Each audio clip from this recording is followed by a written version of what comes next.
एखाद्या देशाची गोष्ट समजून घ्यायची असेल तर कधीकधी फक्त एका छोट्याशा स्थानिक निवडणुकीचा निकाल पाहिला तरी पुरेसा असतो.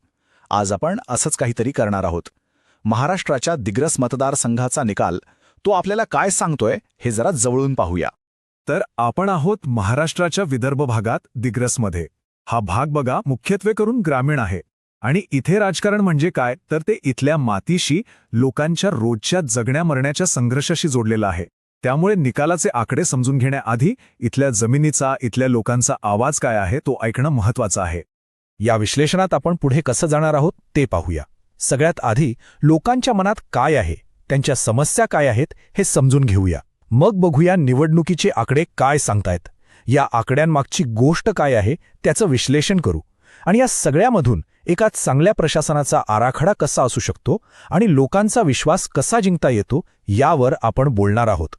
चला तर मग सुरुवात करूया जमिनीचा आवाज याने. आता हा जमिनीचा आवाज म्हणजे नेमकं काय तर राजकारणातले आकडे, हारजीत याच्या पलीकडे जाऊन सामान्य माणसाच्या रोजच्या आयुष्यातल्या खऱ्या गरजा, खऱ्या चिंता काय आहेत हे समजून घेणं. तर मग दिग्रसच्या लोकांच्या मनात नेमकं काय चाललंय? बघा, त्यांच्या चिंता खूप मूलभूत आहेत, थेट पोटापाण्याच्या आणि भविष्याच्या आहेत. सगळ्यात मोठा मुद्दा आहे शेतीचा, कारण हा सगळा भागच मुळी शेतीवर अवलंबून आहे. कापसाला, सोयाबीनला भाव मिळत नाहीये, कर्ज वाढत चाललंय आणि एवढंच नाही तर पाणी आणि सिंचनाची समस्या, खराब रस्ते आणि तरुणांच्या हाताला काम नाही, हे सगळे प्रश्न त्यांच्या रोजच्या जगण्यावर परिणाम करतात. आणि हे लक्षात ठेवणं महत्त्वाचं आहे की प्रत्येक नागरिकाला सन्मानाने जगण्याचा हक्क आहे, आपले विचार व्यक्त करण्याचा अधिकार आहे, पण तो जबाबदारीनं वापरला पाहिजे. लोकांच्या वैयक्तिक माहितीचा आदर करणं आणि ती त्यांच्या परवानगीनेच वापरणं हे कोणत्याही लोकशाही व्यवस्थेसाठी अत्यंत आवश्यक आहे. ठीक आहे, तर लोकांच्या मनातल्या या गोष्टी झाल्या. आता वळूया थेट आकड्यांकडे. बघूया 2024च्या निवडणुकीचे आकडे आपल्याला काय सांगतात. एक साधा प्रश्न आहे, जेव्हा लोकांच्या मनात इतका असंतोष साचलेला असतो आणि तो मतपेटीतून बाहेर पडतो तेव्हा काय घडतं? उत्तर ह्या आकड्यात आहे, जवळजवळ 82%. हा फक्त एक आकडा नाहीये, हे आहे 2024 मधलं मतदानाचं प्रमाण. विचार करा, 2019 मध्ये हेच प्रमाण साधारण 70% होतं. म्हणजे मतदानामध्ये एवढी मोठी वाढ हे स्पष्टपणे दाखवतं की मतदार किती मोठ्या प्रमाणात जागे झाले होते, किती मोठ्या प्रमाणात बदलासाठी उत्सुक होते. आणि हा उत्साह कुठे दिसला तर इथे 43.3%. ही आहे विरोधी पक्षाच्या उमेदवाराला मिळालेली मतं. आणि हे आश्चर्यकारक का आहे, कारण 2014 मध्ये हेच प्रमाण फक्त 9.3% होतं. म्हणजे बघा केवढी मोठी ही झेप आहे. आणि मग विजयाचा फरक किती राहिला तर तो होता 28,775 मतांचा. हो, विद्यमान उमेदवार जिंकले, पण लक्षात घ्या 2014 मध्ये हाच फरक 79,000पेक्षा जास्त होता. म्हणजे विजयाचं अंतर किती कमी झालंय बघा. यावरूनच कळतं की ही लढत किती अटीतटीची झाली होती. आणि हे आहेत अंतिम आकडे. संजय राठोड यांना मिळाली 54.2% मतं आणि ते जिंकले.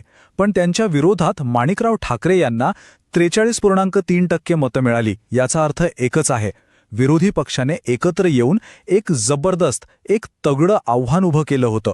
बरं, मग हे सगळं घडलं कसं? या निकालाचं विश्लेषण करूया. कारण ही गोष्ट केवळ 2 उमेदवारांची नाही, तर यामागे मोठ्या राजकीय शक्ती काम करत होत्या. तर या निवडणुकीत नेमकं काय झालं? इथे 2 मोठ्या शक्तींची टक्कर झाली. एका बाजूला होते विद्यमान आमदार, 3 वेळा निवडून आलेले, लोकांमध्ये चांगली पकड असलेले, विकास कामं करणारे नेते. पण दुसऱ्या बाजूला काय होतं तर लोकांमध्ये, विशेषतः शेतकऱ्यांमध्ये असलेला प्रचंड राग आणि सत्ताविरोधी भावना. आणि ही सगळी नाराजी एकाच विरोधी उमेदवाराच्या मागे उभी राहिली. मतांचं विभाजन टळलं. आणि गंमत म्हणजे ही गोष्ट अचानक घडलेली नाहीये. आपण जर 2009 पासून पाहिलं तर विजयाचं जे अंतर आहे ते सतत कमी कमी होत आलेले आहे.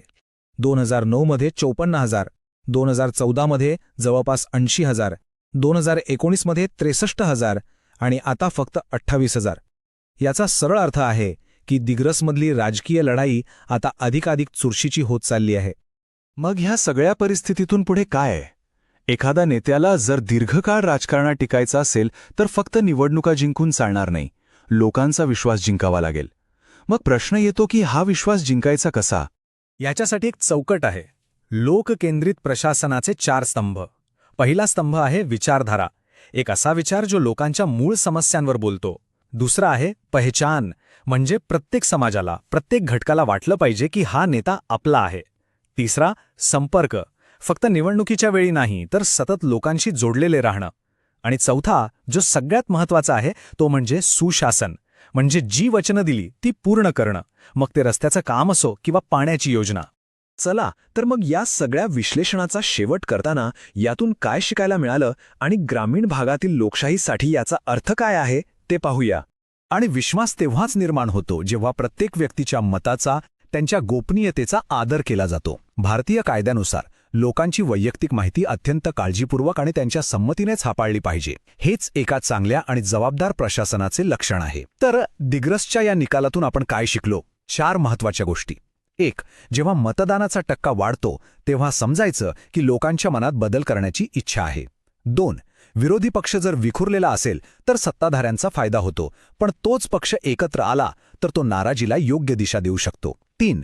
तुम्ही कितीही काळ सत्तेत असा, लोकांच्या समस्यांकडे दुर्लक्ष करणं महागात पडू शकतं. आणि चौथी आणि सगळ्यात महत्त्वाची गोष्ट, लोकांना शेवटी त्यांच्या रोजच्या आयुष्यात होणारे ठोस बदल दिसले पाहिजेत.